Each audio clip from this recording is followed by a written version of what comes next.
n'indundi Pepe. Tekana umunezero ntangere vyo gusubira kubana namwe muri iki gitondo cyo kuwa gatatu ku itariki ya 4 Nyakanga 2024. Turabahaye ikaze kuri imbonesha kuri ya Hejuru TV muri uyu mwanya w'amakuru azindutse avugwa, twabateguriye aho mugiye gukurikira byinshi ku ngingo irabana n'igitoro kiriko kiravuga ko cashitse mu gihugu c'u Burundi. Ese ukuri koba ari ukuhe? Ese koko coba cashikamwe mu gihugu c'u Burundi? Haraheze imisi 5 ikinyamakuru ikiriho cegereye ubutegetsi bwa President Evariste Ndayishimiye gikoresheje isanamu cerekana ko hari ubwato bubiri bwoba buzanye mililitiro zingana n'imiliyoni 200 z'ibitoro vyerekeza mu Burundi bugeze ku kivuko ci Dar es Salaam, ariko abantu bamwe na bamwe ntibizeye iyo nkuru ndetse bakavuga ko ivyo atari ukuri. Hari uwatanze iyo sanamu ndetse yerekana ko ariyo mu mwaka w'ibihumbi 2016 kandi atari iyo muri Afrika. Vyoba vyifashe gute? Ukuri no kuhe? Ikinyamakuru Jembere naco kikavuga ko amakuru atandukanye amenyesha ko hari vya bikamyo bikwega ibigunguru vyuzuye igitoro biriko biraza bigana mu Burundi nyuma yaho email ipakira igitoro ipakuruwe ku kivuko ci Dar es Salaam muri Tanzania. Ariko hari n'ayandi makuru dufise avuga ko izo kamyo zitaje mu gihugu c'u Burundi ahubwo zigiye mu gihugu ca Guinea Conakry ahitwa Ikanka. Ukuri kose muri aya makuru mugiye kugukurikira mumenye ko vyoba avyifashe. Turaza kugaruka kandi no ku buhinga buriko burashirwaho bwo gutanga ibitoro biciye ku buhinga bwa none ndetse ngo biza gutangura gushirwa mu ngiro kuri uyu munsi. Unywesha igitoro ngategerezwa gukoresha ubwo buhinga kavyarashikirijwe na Everio Mushimantwara ajejwe ibikorwa canke directeur d'opération mw'ishiramwe rijejwe gutunganya ibitoro mu Burundi. Mukaza gukurikira rero ingingo uko ari zine zirabana n'ubwo ubuhinga bwo gutanga igitoro. Fyonda kuri subscribe canke sabone niba utari wafyondako, wibuke no gubisangiza bagenzi bawe kugira badacikwa n'amakuru tubagezaho. Iyi ni imbonesha kuri Hejuru TV, turabahaye kaze. Ibimenyesha amakuru bigiye bitandukanye yaba ku maradiyo yaba ibikorera ku mbuga ngurukana bumenyi byose rero biriko birandika kubirabana n'igitoro. Bamwe bakemeza ko hari amakamyo ariko araza mu gihugu c'u Burundi, abandi bakabihakana bavuga ko ari amakamyo agiye mu gihugu ca Guinea Conakry. Haraheze iminsi ishika kuri 5 Eric Nyandwi nyene ikinyamakuru UBM News yanditse havuga ko ari ubwato butatu bw'igitoro bwoba bugire bushike ku butaka bw'u Burundi. Nuko rero byananditswe n'ikinyamakuru ikiriho kuri X bavuga ko ayo makuru bafise ubwo bwato butatu bwari bupakiye amaritiro arenga miliyoni 200 z'igitoro vyerekeza mu Burundi kugeza ku bwari bugeze ku kivuko ci Dar es Salaam. Bavuga bati tuzovyemera tubibonye. Umuntu umwe kaba yaraje abihakana avuga ko amasanamu yakoreshejwe arayo mu mwaka w'ibihumbi 2016. Uwo Eric Nyandwi rero hafise ikinyamakuru UBM News nawe ku munsi w'ejo akaba yaratangaje ko izo kamyo zitazanye igitoro mu gihugu c'u Burundi nkuko bamwe bari kuvyemeza. Hari amakuru rero yari kwaca ku mbuga ngurukana bumenyi zitandukanye bemeza ko zikamyo zigera kuri 15 zuzuye igitoro ziriko ziraza zerekeza mu Burundi, ariko amakuru ico kinyamakuru catoje nuko izo kamyo hari izo mu gihugu ca Guinea Conakry zaciye ku rubuga rwa societe IMS ku itariki ya 16 Myandagaro 2024, zikaba zari zipakiye amaritiro angana n'ibihumbi 480. Izo kamyo kandi zikaba zerekeza ahitwa Ikanka muri Guinea Conakry. Abategetsi bose berwa n'ikibazo c'igitoro harimo Marie Chantal nije imbere mu vyajejwe harimo ubudandaji, Ibrahim Wizi yajejwe amasoko Nangaguvu, hari societe Sopebu n'umukuru w'igihugu bwiwe kuko yaremeye ubwato butatu bw'igitoro ngo barakwiye gutanga umuco abarundi bakamenya amakuru yerekeye igitoro bivuga ko kiri Dar es Salaam kiza mu gihugu c'u Burundi.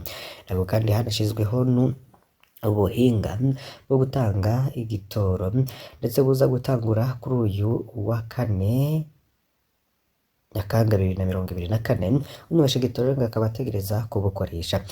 Byashikirijwe na Everio Mushimantwara ajejwe ibikorwa mw'ishirahamwe Sopebu, akaba yaragize ati ubu buhinga buzotangura Kuri uyu munsi wa gatatu kw'itariki ya kane ukwezi kw'icenda 2024 ukazotungana n'imiduga yunguruza abantu muri rusange canke transport en commun. Nta modoka rero ngo izohabwa ibitoro itanditswe muri ubwo buhinga, ariko hazoba hari abakozi ba Sopebu bazofasha uwo vyogora kwiyandikisha. Muti none ubwo buhinga bwoba bukora gute? Everiyo Mushimantwari akaba aratubwira ku muriri n'ubuhinga canke application buzovomwa ku rubuga rwabigenewe arirwo Play Store rwo kuri Google. Abakoresha telefone bakaba bamumenyereye. Izo application rero zikaba ziri mu bwoko butatu bivanye n'abazozikoresha, nazo akaba ari izi. Icambere muri izo application ni yitwa Igitoro Pass, ni ubuhinga bukoreshwa n'umunyagihugu aja kugura igitoro kuri sitasiyo. Hari ica kabiri, hari application yitwa Umuteretsi Employé. Iyi rero ikaba ikoreshwa n'urya ahereza igitoro umunyagihugu canke umupompiste. Application ya gatatu ni Umuteretsi, iyo nayo rero ikaba ikoresha n'abajejwe ububiko bw'igitoro canke gérant de station. Application ya kane rero hakaba hari n'urubuga canke site web rukurikirana abo bose, arirwo rukoreshwa n'ishirahamwe Sopebu. Abandanya asigura ko ubwo buhinga bukorana. Everiyo Mushimantwari akagira ati umunyagihugu ahejeje kwiyandikisha ku buhinga bwamugenewe cabona igitoro arekuriwe kunywesha uko kingana n'imisi azomara atarasubira kunywesha. Ageze kuri sitasiyo udandaza igitoro aca akoresha ubuhinga bwiwe, maze nawe akabona igitoro aha uwo aje kukigura. Ico gitoro rero ahejeje kugitanga kigaca kigabanuka mu bubiko bw'ubuhinga bwa none gushika ico yahawe kudandaza giheze, maze Sopebu igaca imuronsa ikindi atiriwe arayimenyesha ko camuheranye, kuko izoba iriko irabikurikirana kuri rwa rubuga rwayo.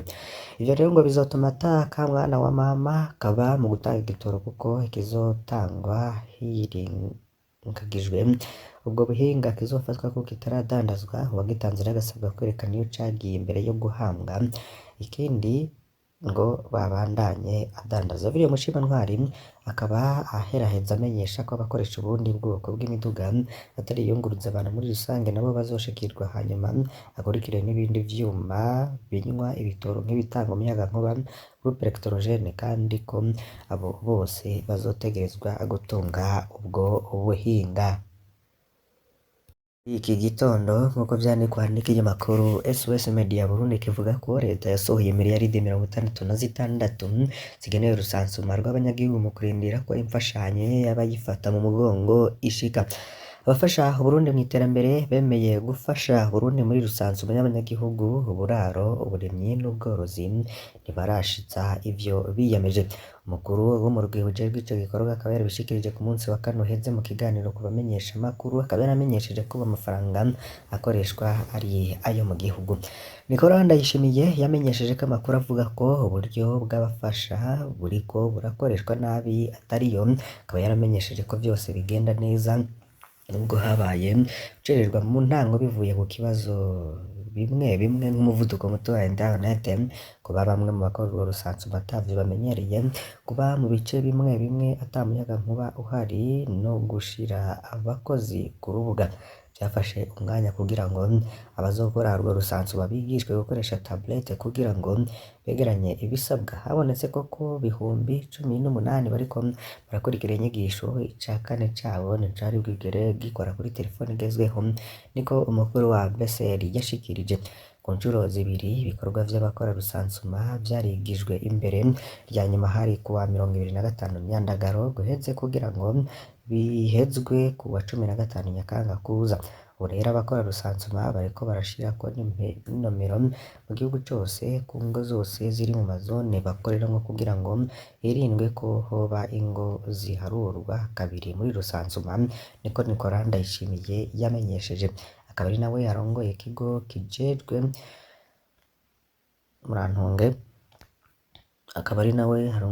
kijejwe kwegeranya ibiharuro citwa Istebo. Iyo rusansuma rikaba isaba n'imiburiburi uburyo bungana hafi n'imiliyaridi 100 z'amarundi nk'uko Ndayishimiye abitomora. Messari rero ikaba irindiriye imfashanyo y'abafasha Uburundi harimwo ibanki y'isi yose iza kwisonga kuko yemeye gutanga miliyoni 6.9 z'amadolari y'abanyamerika. Mu Burundi rero rusanzuma ya nyuma yo yakorwa ku banyagihugu no ku buraro bwabo yari yabaye muri 2008 yamenyesheje ko mu gihugu hari miliyoni 8. Mu myaka 10 iheze abanyagihugu b'u Burundi rero bariyongereye cyane ku bice 31% bako miliyoni 9 n'igice muri 2010 bashika ku miliyoni 12 n'ibice bitatu muri 2020. Abanyagihugu rero akaba bagizwe n'urwaruka rufise imyaka iri munsi ya 25 ku bice vya 61% muri 2020 n'ibice 3% gusa by'abanyagihugu b'abarundi bafise imyaka irenga 65 ku bwaone. Ku bindi vyegeranyo abanyagihugu rero b'u Burundi ubu muri 2024 bangana n'imiliyoni 13 n'ibihumbi 591 n'amajana 657 bakaba bariyongereyeho ibice 2 n'ibice 67% yegeranijwe no mu mwaka wa 2023. Turakengurukiye cyane mwe mudukurikira kuri imbonesha kuri Hejuru TV, mbasabe kugira ngo ntimuze gucikwa n'ibindi tuza kubagezaho uyu munsi wose. Imana ibahezagire, turaza gusubira. Gusa niba udukurikira utari wafyona kuri subscribe canke s'abone ufyone ko kugira ngo uje ushikirwa n'amakuru yacu uri mu bambere. Imana ibahezagire, muze kugira umunsi mwiza.